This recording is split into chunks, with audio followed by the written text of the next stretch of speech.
Okay. Now, plunger has come down slightly and the spill closed. It will be such that suction valve has not yet opened, but you will find that when the plunger is moving down, this red push rod has started moving up.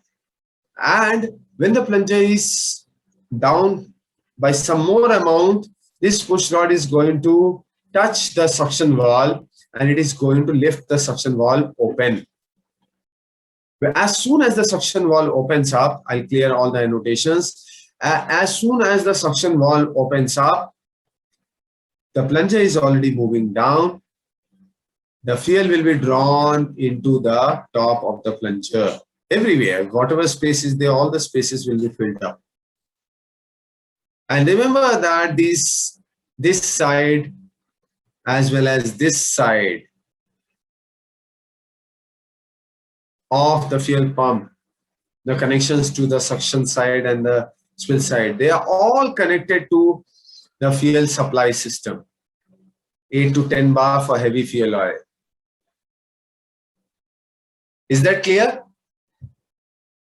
Sir, could you repeat from when the plunger moves down, the push rod will slowly move upwards, the suction? Yeah, when the plunger moves down, this push rod will move downwards, which will result in, this results in spill valve closure. This is the first event happening. This is point number 1 which is happening. Okay? Further, the plunger moves down. Plunger continues to move down rather. Okay. Next, what is happening? This is continuously moving up.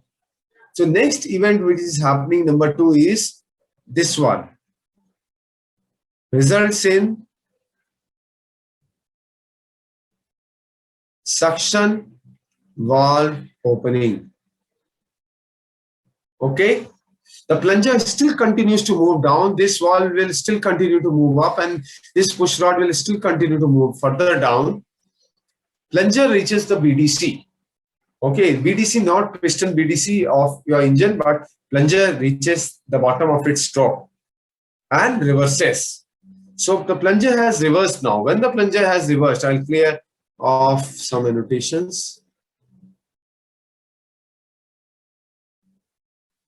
So when the plunger has reversed, plunger is now started to move up. What happens to this point A?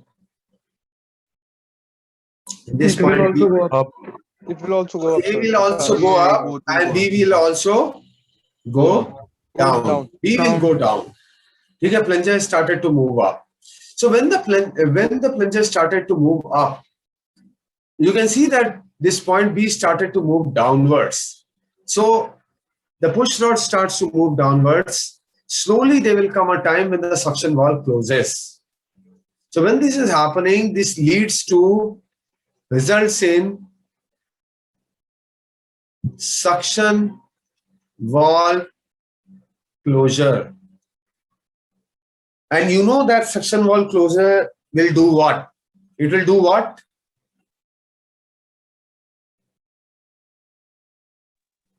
Suction valve closure will do what? End of injection. Beginning of fuel injection. Piston to this plunger is moving up. Suction valve has just closed. Suction valve has just closed. So it is the beginning of fuel injection. It will lift up the non-return valve and the fuel will go through the high pressure pipe into the fuel injector. Is that clear? Yes, sir. Yes, sir. Clear. But yes, third thing which is happening is suction valve closes, fuel injection begins. But the plunger still continues to move up. Yes or no?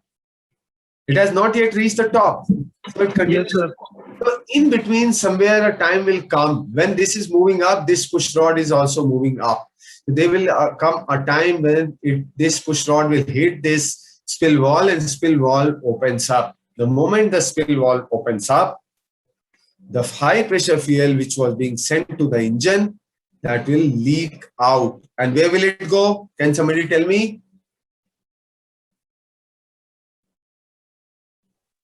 Sir, back to the Yes, back to the back to the suction side, or into the fuel supply system only, that which is connected to this.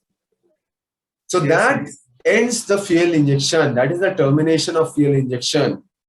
Next, the plunger will continue to move up. It will reach the top, position, top dead center, or whatever position you may call it as. And then again, the cycle will be repeated.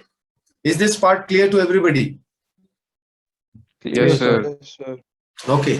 Now, two things. You don't have a class at 12:40, right? We have, sir. You have it.